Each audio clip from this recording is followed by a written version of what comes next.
Well, we've had thrillers, we've had snooze fests, we've had postponements, we've had abandonments, and we've had the disciplinary awards from the league. It's going to be one hell of a women's football chat this week. Buckle in.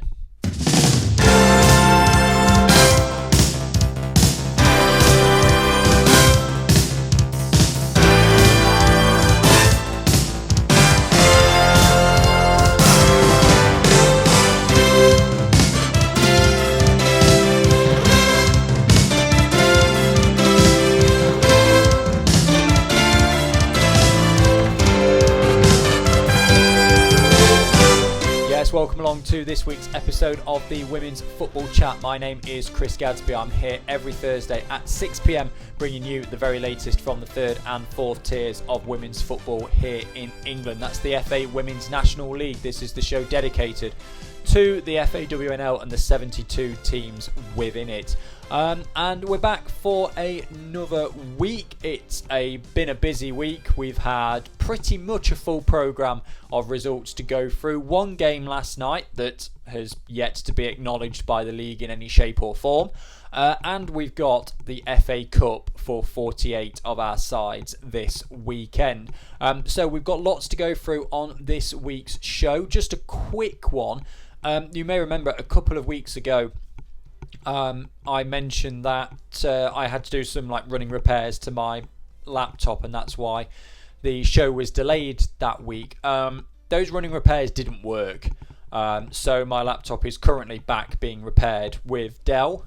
I've been told that's coming back later today, but it's not going to come back in time for me to record the show on it, and in any event, if they've had to completely reset it, I'd have to download all the software again anyway. So I'm having to record today's show on a different computer, so it might look, even though everything is the same and it's the same graphics and it's the same camera and everything else, when I was doing it, it looks ever so slightly different. I've had to make some minor adjustments. So if anything looks ever so slightly different this week, that's why. But let's crack straight on with the news from the past 7 days. We're going to start in the Northern Premier Division, where AFC FAWNL have parted company with managers Jake Williams and Stephen Mainwaring. The club have said that they would like to place on record their thanks to Jake and Stephen for all they've done and wish them the best in their future endeavours. The process to recruit a new women's first team manager will commence immediately. FAWNL are bottom of Division 1 North, with just one win and one draw from their first 7 games. So FAWNL on the hunt for a new manager. Women's National League Manager of the Month then. Now the voting's already closed for this, so you can't influence this at all. But Premier Division nominees: Carly Davis of Nottingham Forest, Leanne Duffy of Liverpool Feds, Kevin Foster of AFC Wimbledon, and Jason Stevens of #United. Then in Division 1, Nathan Hallett-Young of Bristol Rovers, Josh Oldfield and Liam Williams of Northampton Town, Dylan Wimbury of Cheadletown Stingers, and Richard Wood of Swindon Town. So the panel met on Friday, put the shortlist in, put our votes in as well, and then it went to the public vote, which closed yesterday afternoon. So the league will now know the winners of the September Manager of the Month. So the process now will be that the trophy is now on its way to whoever has won Manager of the Month in the Premier Division and Division 1 North. And then we will find out, I'm guessing, if the post is very quick, maybe tomorrow, but I doubt it. It was more likely to be early next week. So don't forget that, obviously, because A, it's league games only, which is obviously a factor in September, and then B, just because the Manager of the Month is announced early next week, the 6th and the 13th games have not been taken into account because it's September and they were in October. There was a bit of confusion last month because it took so long for the Manager of the Month to come out. But that's the situation there. So we await to see who has won that. Right. let's get into the juicy bits. FA Women's National League Board can confirm the following disciplinary outcomes in relation to fixtures during August and September 2024. So these are the games that have been postponed for one reason or another, or abandoned during the game, and the league decision on it. So we'll start with unfulfilled fixtures. Some of these you will know the outcome already. Some of them you obviously won't, but most of them are kind of self-explanatory. So Southampton women charged with failing to fulfil their Division 1 South West fixture against Worthing on Sunday the 18th of August, opening day of the season. FAWNL board found the charge proven, £200 fine, and ordered the game to be rescheduled. They were also charged with failing to fulfil their Division 1 South West fixture against Bristol Rovers on Sunday the 25th. Board found the charge proven, deducted a point, imposed a suspended £250 fine, and ordered the game to be rescheduled. So they've deducted a point for that game as well. Solihull Moors, these are the ones which are relatively straightforward now, these unfulfilled fixtures. Solihull Moors charged with failing to fulfil their cup determining round fixture against West Brom. It was proven, £500 fine. Solihull Moors removed. Well, we knew they were removed because West Brom went on. Worthing were charged with failing to fulfil their Division 1 South West fixture against Portishead on the 1st of September. The board found the charge proven, no fine on that one, game rescheduled. Arsenal Academy charged with failing to fulfil their Plate Round 1 fixture against Wimbledon on Sunday the 15th of September. FAWNL board found the charge proven, removed Arsenal from the cup competition, no fine. Sheffield United Academy, they didn't fulfil their Plate Round 1 fixture against Halifax on Sunday the 15th. The board found it proven, imposed a £250 fine, and removed Sheffield United Academy from the competition. So I'm not sure what the difference between those two are. The only thing I can think of, but I'd have to run back and check it and go through it properly, is was the Arsenal one called off in advance of the Sheffield United one? That's what was the Sheffield United one called off too close, and that's why there was the fine? And Arsenal was, I can't honestly remember, and obviously we are now talking a month ago to scroll back through all of the social media to try and find out, which I could do, but it would take a long time to sort it. But those are the unfulfilled fixtures. Now, abandoned fixtures. Southampton women were charged with causing an abandonment to the FAWNL South West fixture against Keynsham Town on Sunday the 1st of September.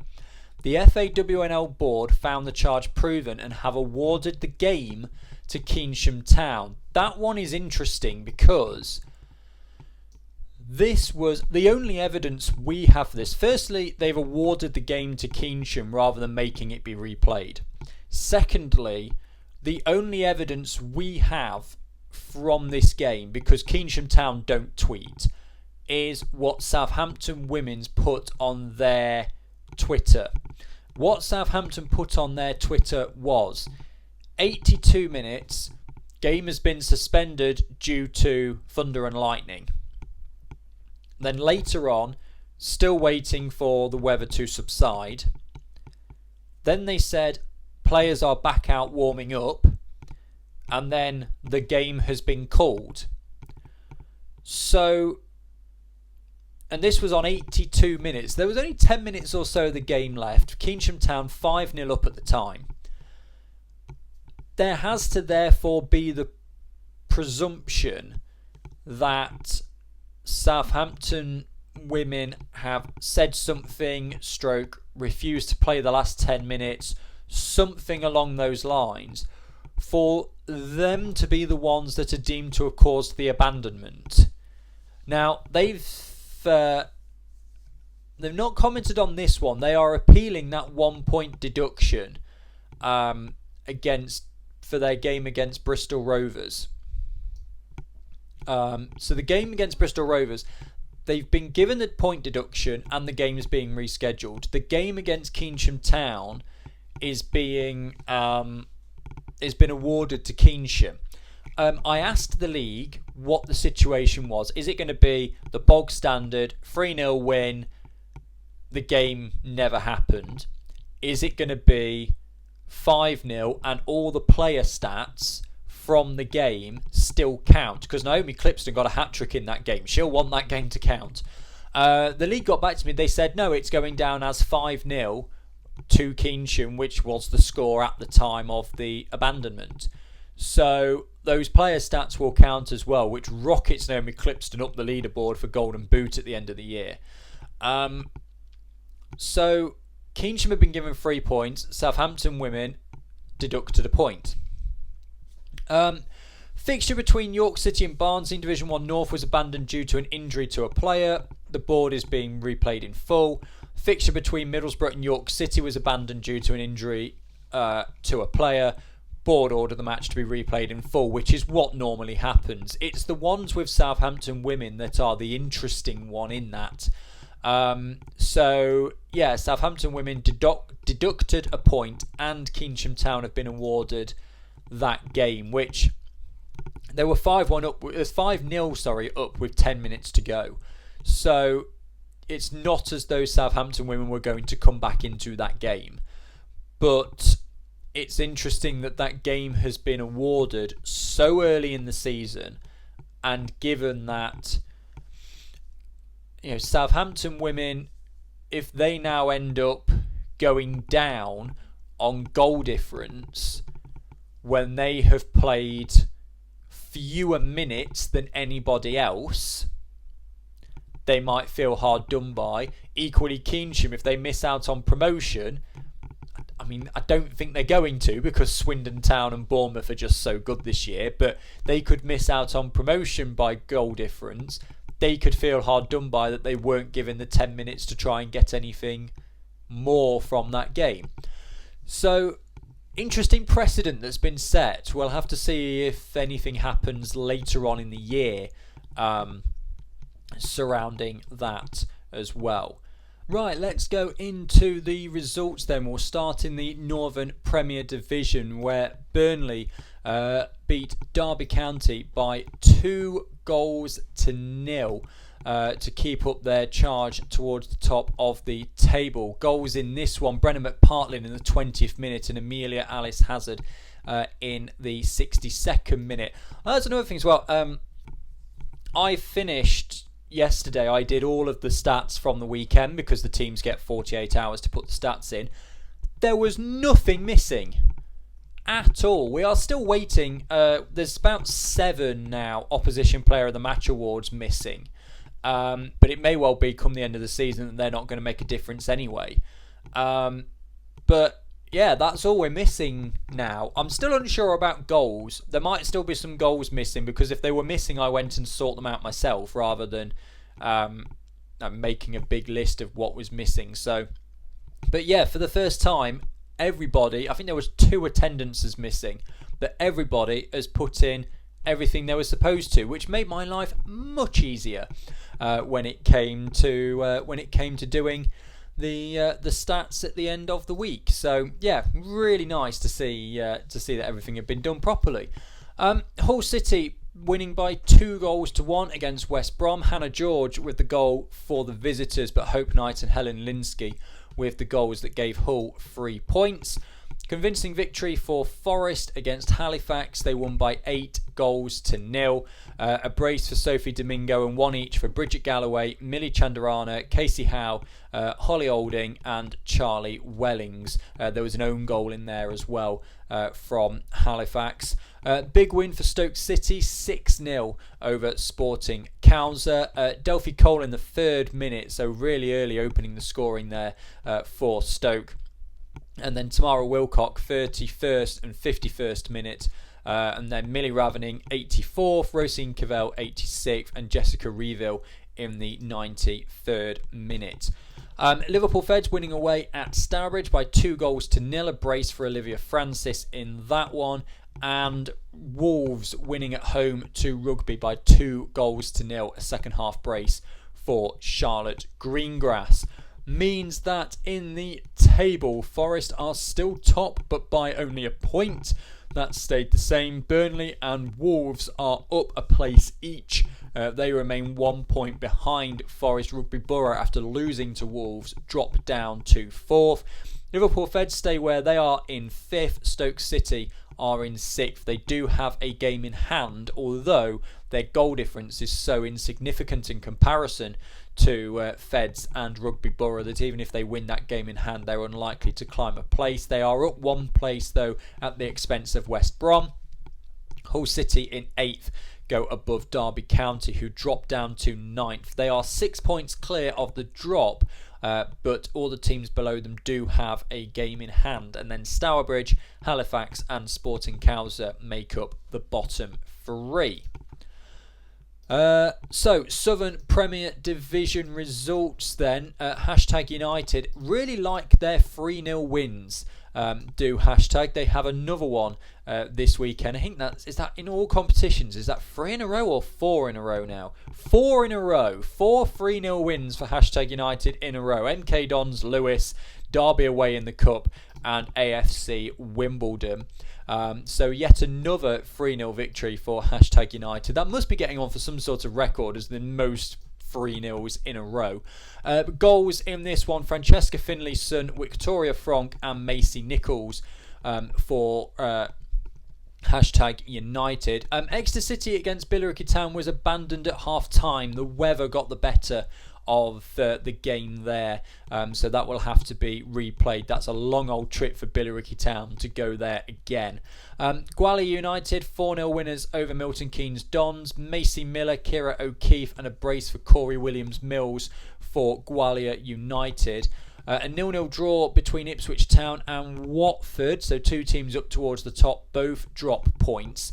Lewis 2, Plymouth Argyle 0. Samantha Quayle in the 9th minute, Paula Howells in the 65th minute. We're giving Lewis a valuable 3 points against another team down towards the bottom. Oxford United 3, Cheltenham 0. A brace for Zoe Barrett, 1 in each half, and then 1 for Catherine Wiseman right near the end. Gives Oxford a 3-0 victory. And then last night in the South West Derby, Exeter City beating Plymouth Argyle by 3-0. Now they are not on full time yet. However, I do know, and I can bring up because it's tier 3, so I can bring up flash scores and find out that the goals were to Sophie Gillies, a penalty to Sarah Stacey, and 1 to Emily Toogood. That was 14th, 30th and 89th minute.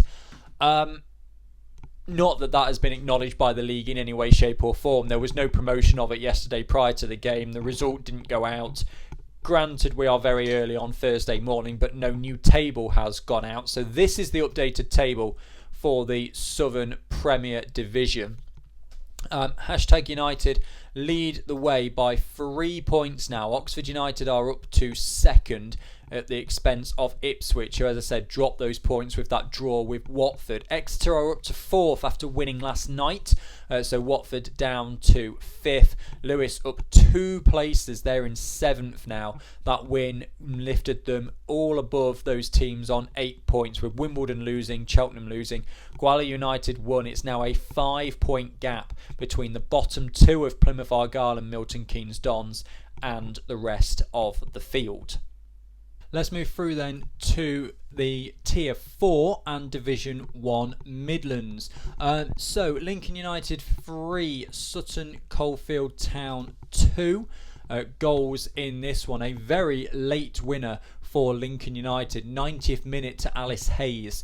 And actually it was quite a turnaround for Lincoln United. They were 2-1 down with just 6 minutes to go. Elsie Keyworth had put them in front, but then a goal to Chloe Finn and Stephanie Kingston for Sutton Coldfield Town meant they were 2-1 to the good before Amy Copley equalised in the 84th minute, and then Alice Hayes got that winner in the 90th. Now, Loughborough Lightning against Solihull Moors was postponed, and that's the other piece of news that we need to talk about this week, is that we mentioned it last week, we tagged it into the end there, breaking news that the Solihull Moors women management team had left the club. This was following it all coming out about how the players were treated.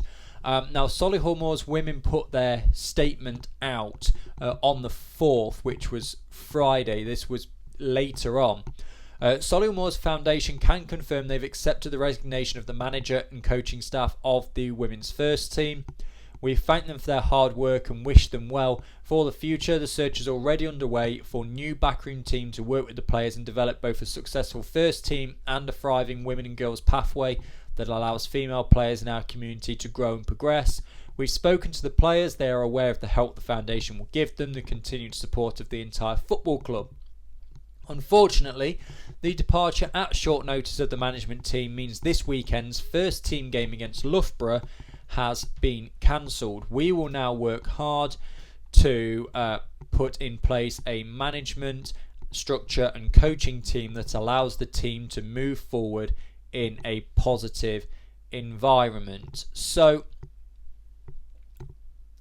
naturally, the club statement doesn't match up with what the management team and the players had to say.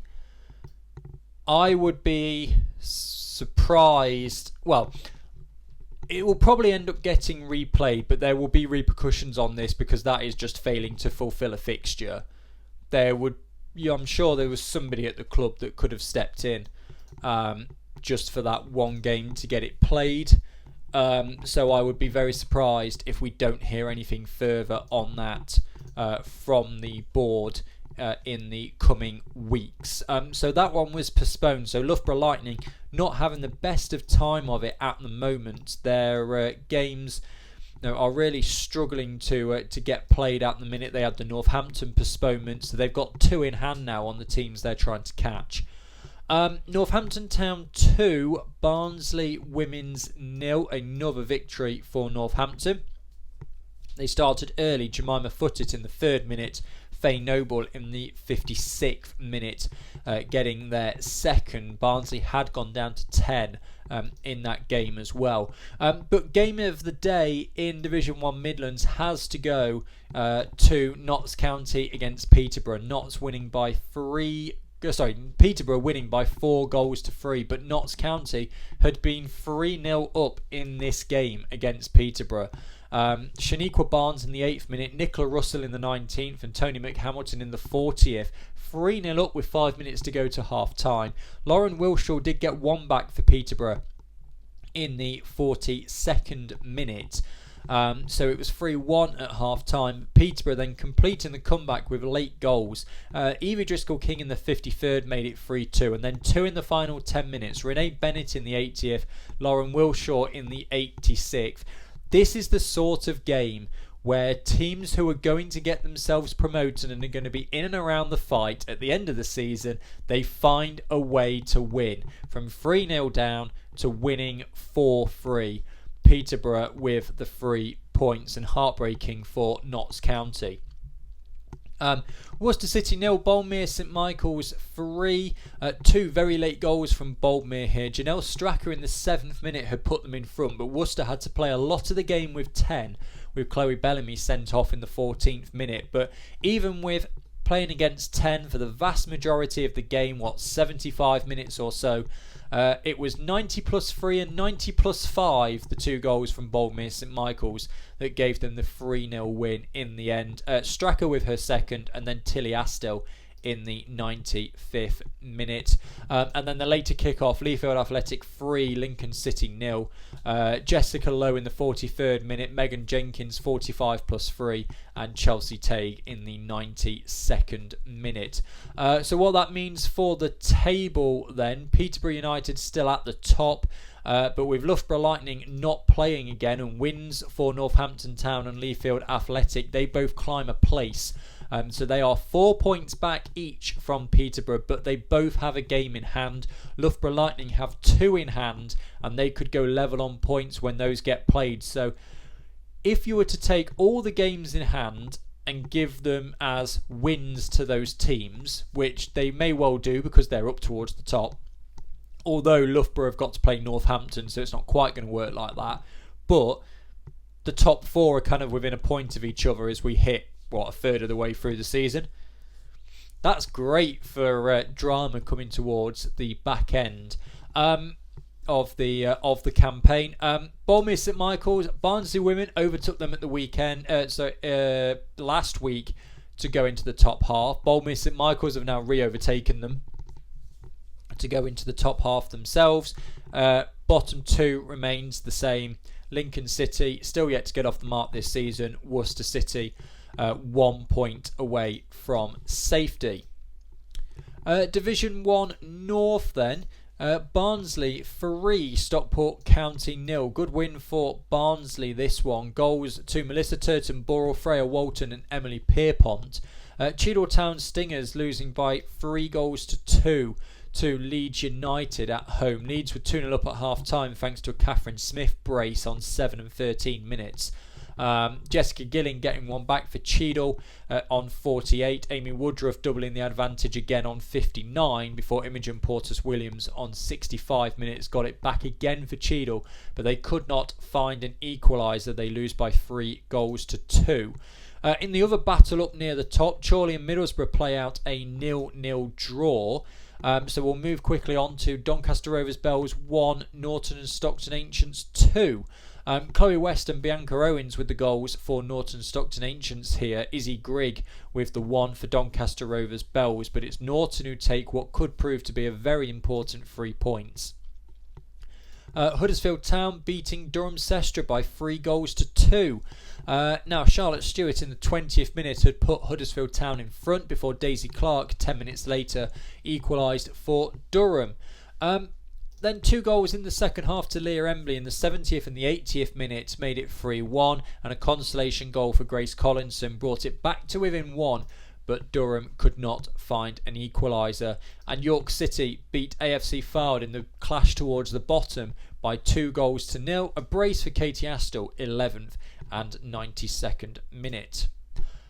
Lots of changes then to go through in the Division 1 North table. So with Middlesbrough and Chorley drawing, Middlesbrough stay top. They also have a game in hand. Leeds United up 2, Cheadle Stingers down 2 after Leeds won that game against Cheadle. Huddersfield Town and Norton Stockton Ancients both winning, so they have climbed up a place each. They are now 5 points clear of the drop zone each, but also 3 points from the top of the table. That's how close it is in Division 1 North. Durham Sestra remain in 8th. Barnsley are out of the relegation zone with their victory over Stockport County, so they go from 11th up to 9th. Doncaster Rovers Bells are now only out of the relegation zone on goal difference. York City are up a place as well after their victory over Fylde, who are now bottom of the table. That loss to York City though did come after the managers of Fylde that we spoke about earlier were relieved of their duties. Right, let's keep moving through then into the south. We're going to go southeast, and shall we just talk about a 9-goal thriller? Ashford Town 4, AFC Sudbury 5. Now, unfortunately, we don't have times on these goals to find out exactly how the game went, but we know it was 1-1 at half time. Tanique Cole, 2 for Alyssa Down, 1 for Hannah Duncan.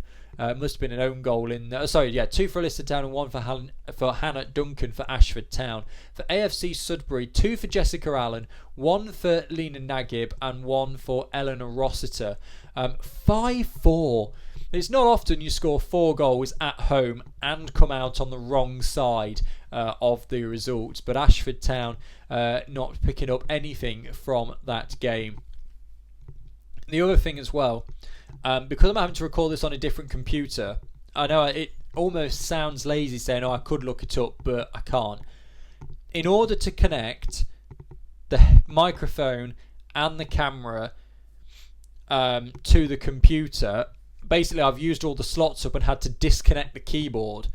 So it's going to take quite a while to unconnect the microphone, plug the keyboard back in, search it, then unconnect the keyboard again, plug the headphone back in, record the piece, and then do it.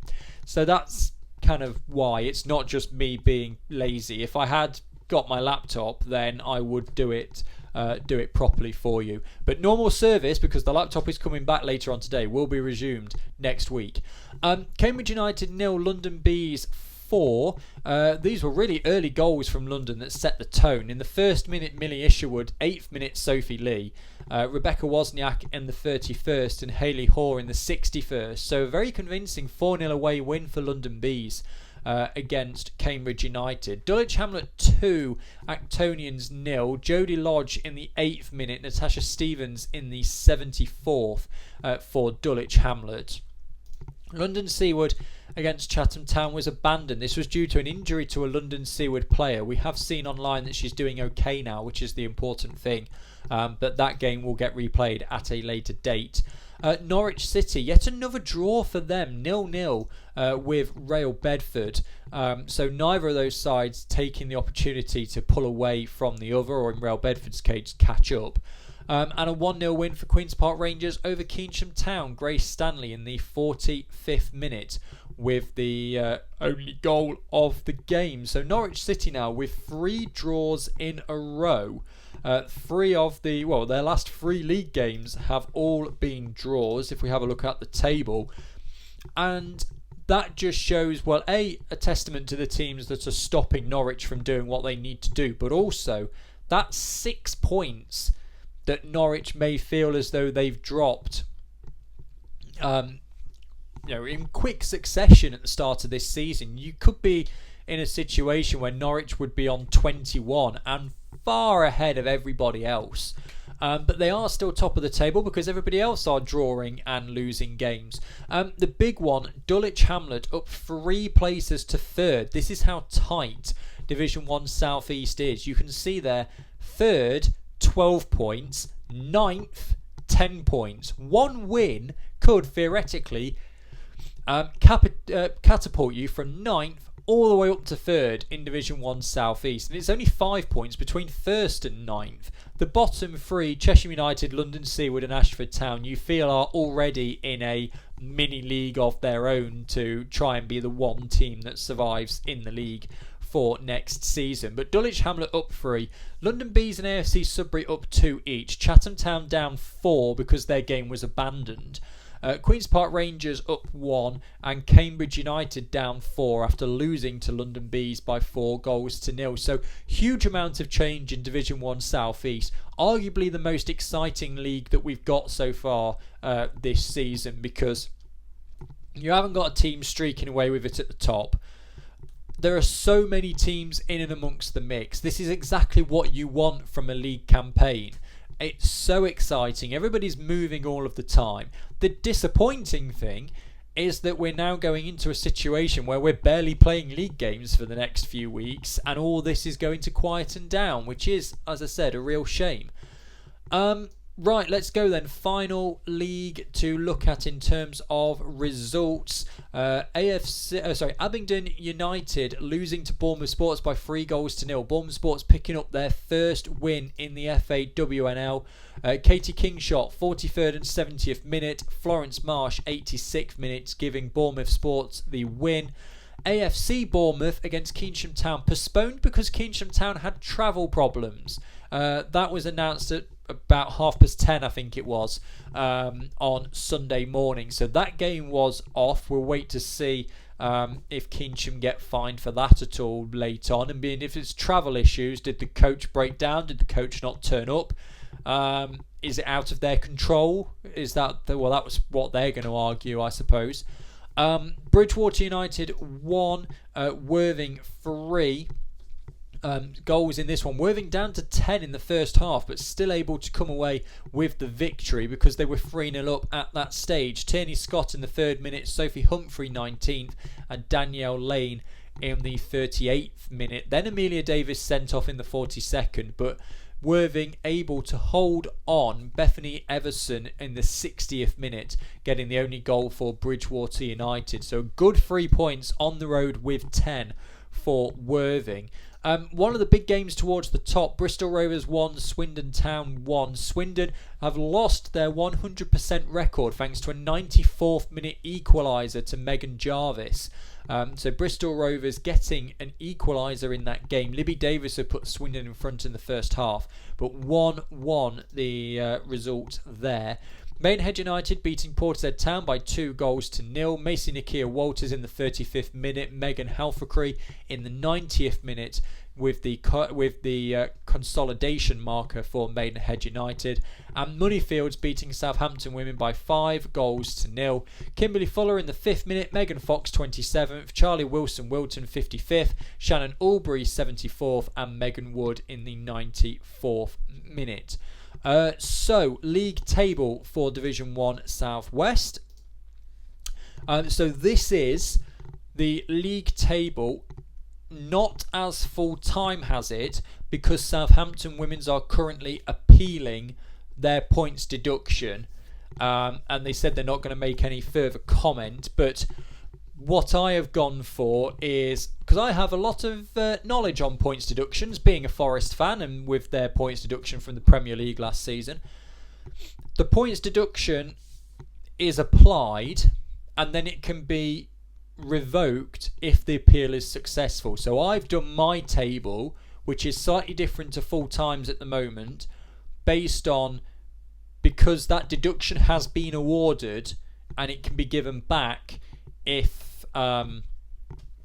it is rescinded. However, because that was for the game against Bristol Rovers and that game's being replayed, the Keynsham game stands. The only change to my table and the full-time table is the fact that Southampton Women on mine are on -1, not 0. That's the only change. So the positions. So Keynsham Town, after being given that 5-0 win, are up to 5th in the table. But because that's not a position gained due to playing games, that's because it is, but it was from a few weeks ago.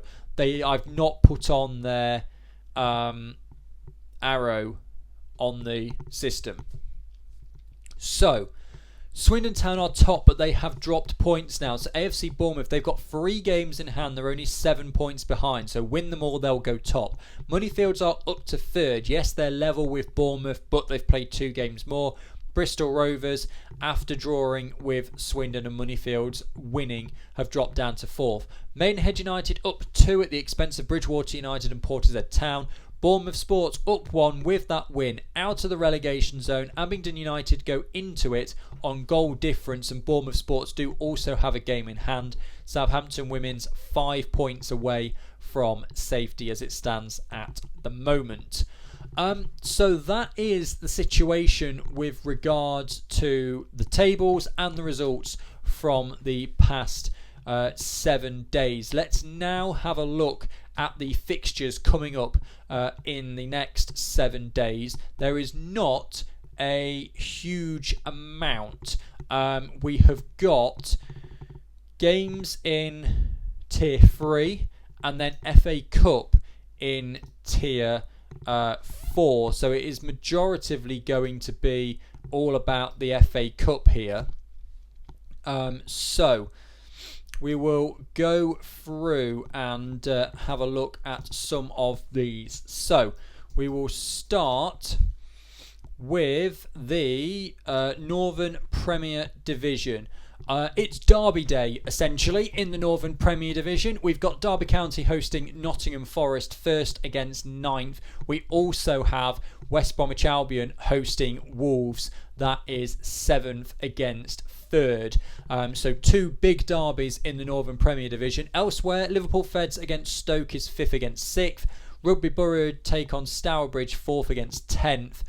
Towards the bottom third of the table, Sporting Cows are currently yet to get a point this season. They play Hull City, who are in 8th, and then Halifax in 11th take on Burnley, who are 2nd. So big opportunity for the teams towards the top. Again, the top 5 all playing teams other than each other, and particularly for Wolves and Forest, they'll be looking for big results as they take on their local rivals. In the Southern Premier Division, Hashtag United against Gwalior United is first against 10th. AFC Wimbledon against Milton Keynes Dons, that is 7th against 12th. But that, of course, original against franchise. Rooting for Wimbledon, to be honest. Billericay Town against Lewis, that is 6th against 9th. Cheltenham Town take on Exeter City, which is 8th against 5th. Plymouth Argyle against Ipswich Town, 11th against 2nd. And Watford against Oxford United, 4th against 3rd. That's the big game in the Southern Premier Division for the weekend, aside from Wimbledon against MK Dons, of course. There is then one game in the week in the Northern Premier, in the Division 1 North, which is Middlesbrough against York City. But the main focus this weekend for all of the Tier 4 teams is the third qualifying round of the Women's FA Cup. Let me just move, what you will do is I'll just completely get rid of my camera so that you can see all the fixtures properly. So, there are 44 fixtures in the third qualifying round of the Women's FA Cup, which involve FAWNL sides. If this is your first season with me here on the Women's Football Chat, the FA Cup I cover as long as there is an FAWNL side in it. So whether that be the 4th round, the 5th round, the quarter-final, whatever it is.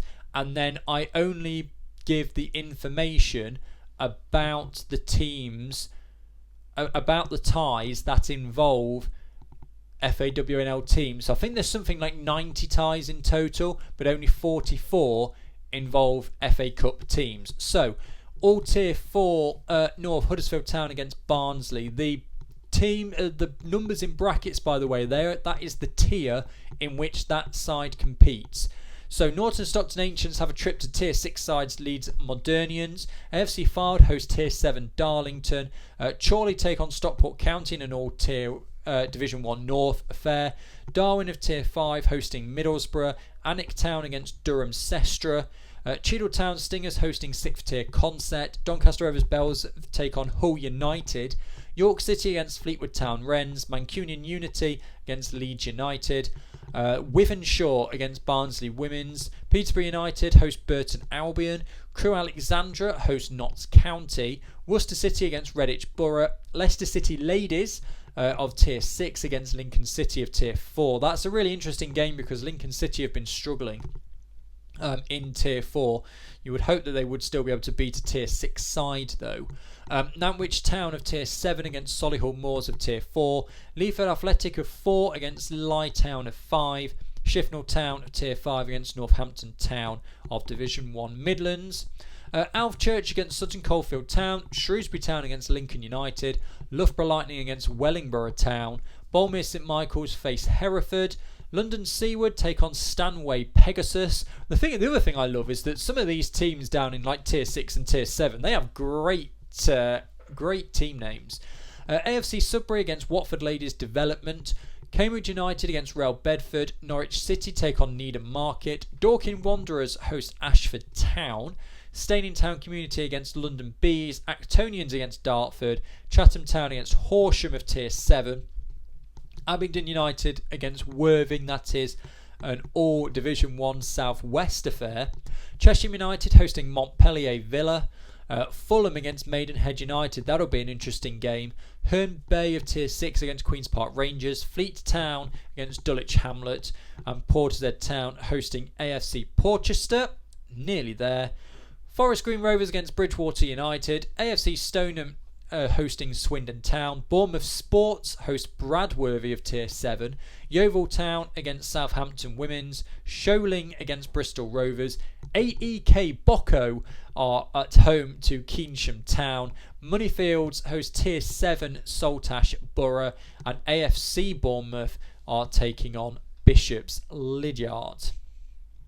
And that will about do it for this week's episode of the Women's Football Chat. Thank you very much for watching and or listening to this week's show. So, as you can see, we're really getting into cup season now because we've got this weekend coming is the third round qualifying of the FA Cup. Then the week after that is the second round of the League Cup and Plate. Now, where I think we're going to start falling down now is it is meant to stay dry now for the next 4 days, all the way up to Sunday. So we should hopefully be okay with games getting on. The problem is going to be if these Tier 6, Tier 7 pitches are not suitable to be played on, then we may be in a situation, if those games get pushed back, it knocks on to the Cup, which knocks on and takes out some of the league games for 2 weeks' time.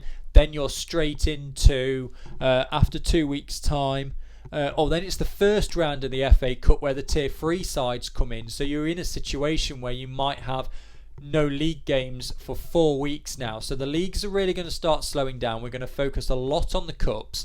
But that's why it's important to get league games in early and really hit the ground running and put yourself in a good position for the remainder of the season. So that will about do it for this week's episode of the Women's Football Chat. Normal service will be resumed next week with regards to the laptop and how everything's going to work. But next week then, Thursday 6 p.m, for all of the FA Cup results. In the meantime, at W Football Chat on X is the place to go for all of the latest news and information regarding the FAWNL, and you'll even find up-to-date tables on there as well, which we are still waiting for from the league at the time of recording from last night's game between Plymouth and Exeter. That will about do it then for this week's episode of the Women's Football Chat. Thank you very much for watching and or listening. Please feel free to like and subscribe to this video. You can turn notifications on as well so you never miss a show. I'll be back next Thursday at 6 p.m. But for now, goodbye.